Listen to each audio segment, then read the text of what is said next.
So this is my first video and I wanted to try to explain how you can implement HTTP-only authentication into a Nuxt3 application. Because I know a lot of people are struggling with this solution of authentication, and in my opinion it's the best way to authenticate a user, or in a more secure way. Um, but in Nuxt, it's a bit harder to implement this authentication strategy.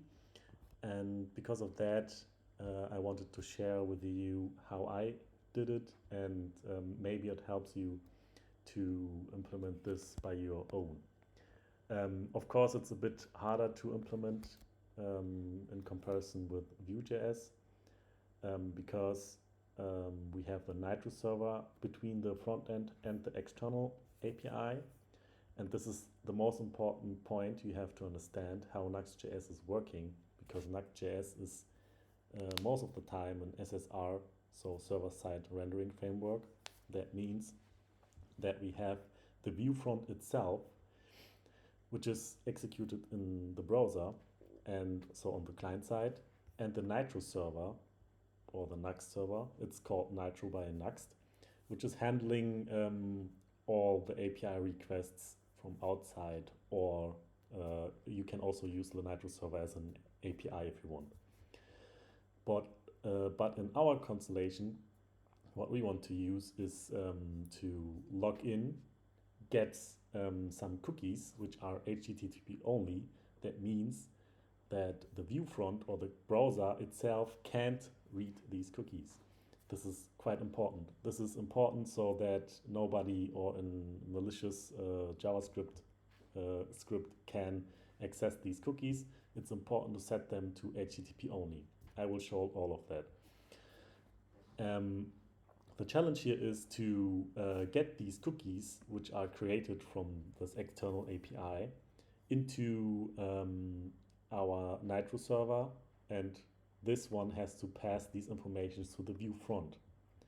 This is the challenge in this video. So I don't want to talk too much. Let's start into the coding. Let's check out the project itself quickly. We have composables, we have middleware, we have pages where we have our login page and our home page. This is not so interesting for now. We have our plugins where we authenticate the user. We have our server folder where we have our server routes. The server folder is for the Nitro server, so everything you put into this server folder is by default server code, which is executed on the Nitro server.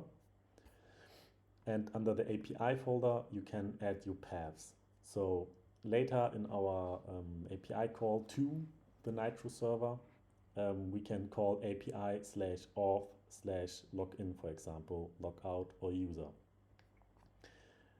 You can add posts here or get to show Nuxt that this is a post request. So Nuxt will automatically resolve this when you add get post or whatever.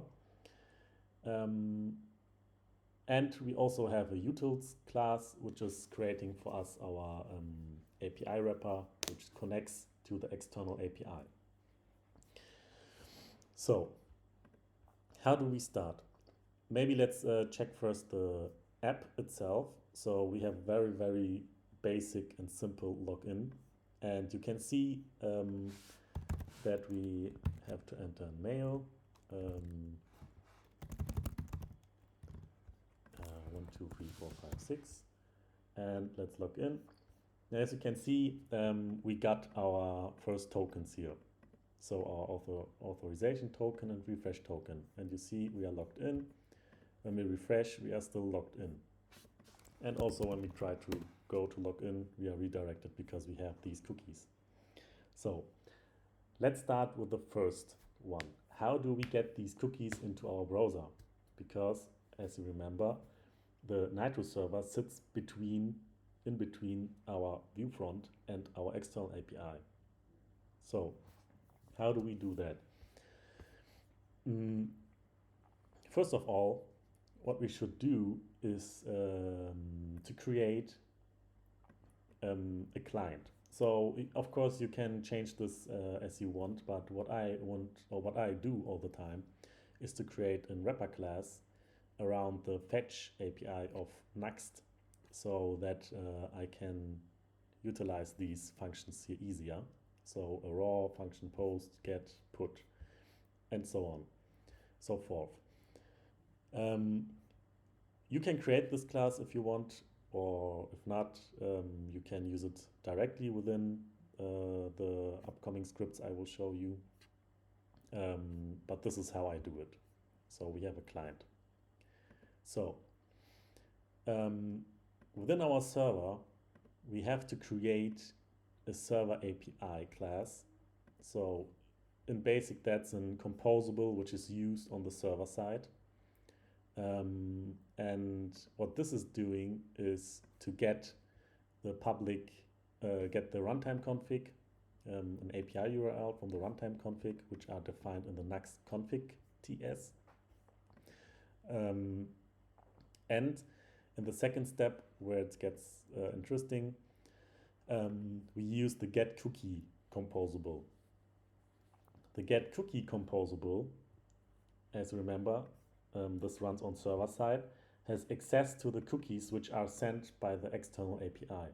So as soon as you click on login, the external API is setting cookies and is sending these cookies back to this Nitro server here. And we can read them by calling the composable provided by Nuxt, get cookie. This will give us the access token and the refresh token. And based on that, we can create our client. So new client, as you remember, this client is the utils wrapper class around the fetch API. As I said, you can do it on another way, but this is the way I do it. And here you can pass your headers. So like authorization, refresh token in a beer style, like this, and return the client. With this, you have a ready-to-use client on your server routes. So, what are the server routes? The server routes are auth, login, logout, user. Let's start with the login. So, we define an event handler, and we're getting the server API composable, where we pass the event. This event is coming from the Vue frontend, so it's triggered by the user as soon as he's clicking on a button or anything else which executes an action to the Nitro server. I will show this to you in a few seconds. So we get our API. As I show you, we create an instance. We read the body, which is coming from the client, so the password and the email. And then we do a request to our external API. This is the actual request to the external API. We say login with this password and email, and the API is returning us a response. What is important here? Important is that you use the raw functionality from the fetch API of Nuxt, because this raw is returning the headers. So when we go back to the client, you see that we have this raw function provided by the Nitro fetch or the fetch API. This one is returning a raw response, so which includes the headers as well. The other ones are not including the headers, or it's a bit harder to get them. So let's go back to login. Now, because we use raw and say post, we can use this response to get the headers. And within the headers, we have the set cookie attribute, because the server is setting the cookies within this header automatically. It depends on what kind of framework you use on your server side. We are using Express.js, and Express.js is setting the cookies within the set cookie header. Now we can get these cookies and we have to split them because they are comma separated. And now the important part happens. We pick these cookies and loop over these and use the append header composable, which appends the header for the response of the Nitro server to the client. And this helps us to set the cookies inside our browser. So this one is necessary to set the cookies within the browser. As you can see, we can retry this. So these are now undefined because we logged out, but let me remove this again. So now when we say 1, 2, 3, 4, 5, 6, when we now log in again, you see the cookies are set. And this piece of code is doing this because we read out the cookies from the external API and set the cookies with the append header helper function from Nuxt or H3, which is used within Nuxt.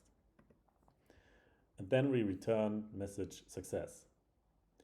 So let me repeat. We log in and the client is doing the request to this event handler, which is on the Nitro server. So which is on this server, the client does a request to Nitro server, please log in. This is executed. This one is doing the request to the external API, gets the headers, and we are setting the headers and we are sending them back to the client. And the result is that we see, the cookies here in our browser. So how do we do the request from the client? So the place where we click on login. Let's go to the login page. Here we have a basic input and a button which triggers the login function. This is client-side code now. Here I created a use auth service composable. So this is only a wrapper because I like to separate my code a bit more. So this use auth service is wrapping the fetch API again, which is doing the request to the Nitro server. So /API/auth/login, which you can also see here, /API/auth/login. And this one triggers the event I have showed before. Right, and that's only a wrapper class. So what we are doing is when the user clicks on login, we're executing this function here. So login, we provide the email, the password, which is passed to our event handler. So to this one, the event handler does the request to the external API and returns the cookies. Now, because we have the cookies, we can access the protected root get user from the external API. This one is also a function here again, which calls the API of user. And what's here, the important thing here is that we use request headers. This is provided composable by Nuxt, which is only accessible on the client side and which helps to pick the request headers, which also contains the cookies, and send them to the Nitro server. Because the Nitro server itself is not persisting these cookies, he's only sending them around. So you have to get these cookies from the browser again, and you have to send them via the headers back to the Nitro server. And the Nitro server itself can pick them again based on this headers and can send them back to the external API to authenticate. So so maybe this is a bit a black box. So this use request headers, as the name is saying, is using the request using the headers from the request, which contains set cookies. For example, when we check, for example, login, payload, and when we check the set cookie header, you see that we have here our cookies. This is for the response, and we have here also our request headers, which has currently no cookie because this is the login. And this one helps us to pick these cookies from the browser, even if they are HTTP only, but you can't edit them really. So it's only a helper function, an SSR-friendly function, which passes the cookies, which are within the browser, set it within the headers to the Nitro server. And with the help of this, we can do authenticated requests after we logged in, because we can pick the cookies from the request headers. So, and with this, we can do HTTP only authentication. It's quite, it's a bit more complex than normal authentication, like storing the stuff in local storage, sorry. What I really don't recommend to do, because it's not safe, or to store the cookie or the token within the Pinia store, which is also not a very good practice, I would say. This is a bit harder to implement, but I hope I could show you in a way how it could work. So and with this, you can try to implement it by yourself.